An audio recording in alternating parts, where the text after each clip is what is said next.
of the Lord. Our verse for today is in Psalms 46, verses 1 to 3. God is our refuge and strength, an ever-present help in trouble. Therefore we will not fear, though the earth give way, and the mountains fall into the heart of the sea, though its waters roar and foams, and the mountains quake with their surging. This is how we should respond, friends, when there are trials and problems that we are facing. We are told that God is our refuge and He is our strength. Yes, God will strengthen you and He will shield you. If this is the case, then put your faith and trust in Him, because He is our ever-present help in our times of need. And don't fear. That's why He said that don't fear. Though the earth gives way, though the mountains fall into the heart of the sea, so that don't fear. Though the water surges. Why fear, friends? Can fear add anything to your situation? No. Fear can complicate it. Because of fear, you cannot be in your right mind. You make decisions, friends, that are done rashly. You don't even have time even to pray because of fear. You just do it. And then in the end, you find yourself in a mess. Why? You have done things out of fear. You were not in your right mind. Therefore, friends, don't fear. Trust that God is your refuge, that He will strengthen you in that very moment where you would need help. There is no greater help, friends, than the help of God. And therefore, put your faith in Him. And since fear cannot do anything anyway, why fear? Is it not better, friends, just to trust in God?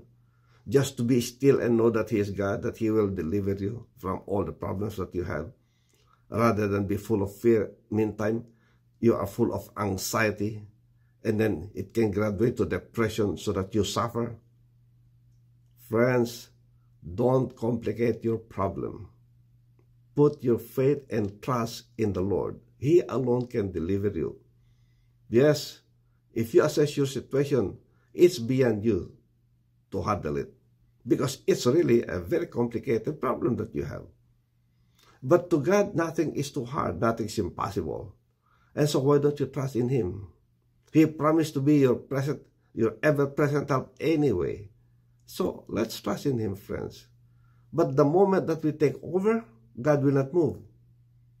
So when we trust in God, let's entrust the problem to Him.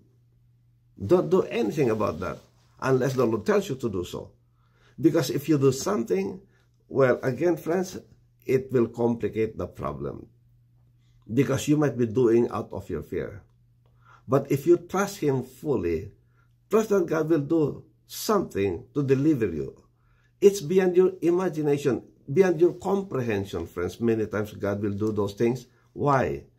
Because God is miracle-working God. To you, friends, it's so impossible, but God will make it possible, because He will perform the miracle that He promised. So, trust in God. Amen. If this is our attitude when we are confronted with problems, then, friends, we can overcome them. We can trust in God, and great deliverance will come our way. So, friends, let's trust in God. May the Lord bless you. May the Lord keep you. May His face shine upon you and be gracious unto you. May He lift up His countenance on you and give you His peace, His shalom. God bless. See you next time. Bye.